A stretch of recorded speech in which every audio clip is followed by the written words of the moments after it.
Je vous souhaite la bienvenue dans la lecture quotidienne de la Rhapsodie des réalités. L'article d'aujourd'hui s'intitule « Il y a différentes grâces ». Je vais vous lire le verset d'ouverture pris dans Philippiens chapitre 1, verset 7. « Il est juste que je pense ainsi de vous tous, parce que je vous porte dans mon cœur, soit dans mes liens, soit dans la défense et la confirmation de l'Évangile. Vous qui tous participez à la même grâce que moi. » Pasteur Chris nous dit, l'apôtre Paul, dans notre verset d'ouverture, s'adressait à l'église des Philippiens et dit qu'ils étaient participants de sa grâce, la grâce de Paul, la grâce de Dieu qui repose sur lui. Il y a différentes grâces dans la vie des gens. En dehors de la grâce générale de Jésus-Christ, que nous avons tous reçue pour le salut.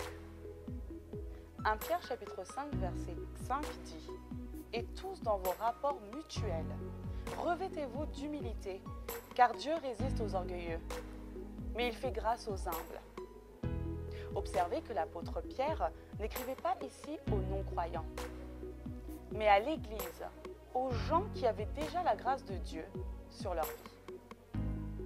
Ainsi, il est clair que Dieu peut donner plus de grâce, alléluia. Il augmente la grâce sur notre vie pour deux raisons. Premièrement, en se basant sur votre humilité. Deuxièmement, en se battant sur son appel sur votre vie. Jacques chapitre 4 verset 6 dit « Il accorde au contraire une grâce plus excellente, alléluia. C'est pourquoi l'Écriture dit « Dieu résiste aux orgueilleux, mais il fait grâce aux humbles. » La grâce générale de Dieu est ce qui vous a apporté le salut et vous protège dans le salut. Toutefois, quand Dieu vous appelle, il vous donne une responsabilité et la grâce pour accomplir cette responsabilité. Amen. Dans Éphésiens chapitre 3, verset 8, Paul dit « À moi qui suis le moindre de tous les saints, cette grâce a été accordée d'annoncer aux païens les richesses insondables de Christ. » Paul fait une référence personnelle de la grâce qui lui a été donnée.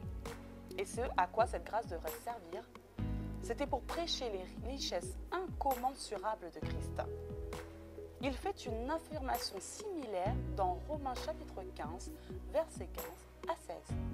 Cependant, à certains égards, je vous ai écrit avec une sorte de hardiesse, comme pour éveiller vos souvenirs, à cause de la grâce que Dieu m'a fait être ministre de Jésus-Christ parmi les païens, m'acquittant du divin service de Dieu. Le Seigneur vous a donné cette grâce pour ce qu'il vous a appelé à faire. Alléluia. Reconnaissez cette grâce et fonctionnez avec. Continuez de marcher dans l'amour et l'humilité. Et il va continuellement augmenter cette grâce pour que vous soyez plus efficace dans l'accomplissement de son appel sur votre vie. Je vais vous lire le verset tiré de l'étude approfondie. C'est dans 2 Timothée chapitre 2, verset 1. « Toi donc, mon enfant, fortifie-toi dans la grâce de Jésus-Christ. » Veuillez prendre la prière avec moi.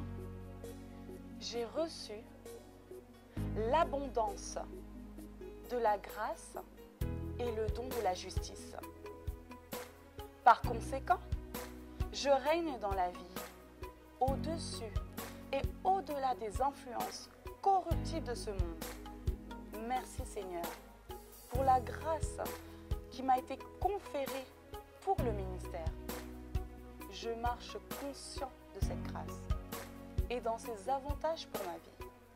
Au nom de Jésus, Amen. Merci de m'avoir suivi et je vous retrouve bientôt. Restez bénis. Nous espérons que vous avez été bénis par le message du jour. Si vous n'avez pas encore fait de Jésus le Seigneur de votre vie, vous pouvez répéter cette prière avec moi. Père, je viens à toi maintenant au nom de Jésus.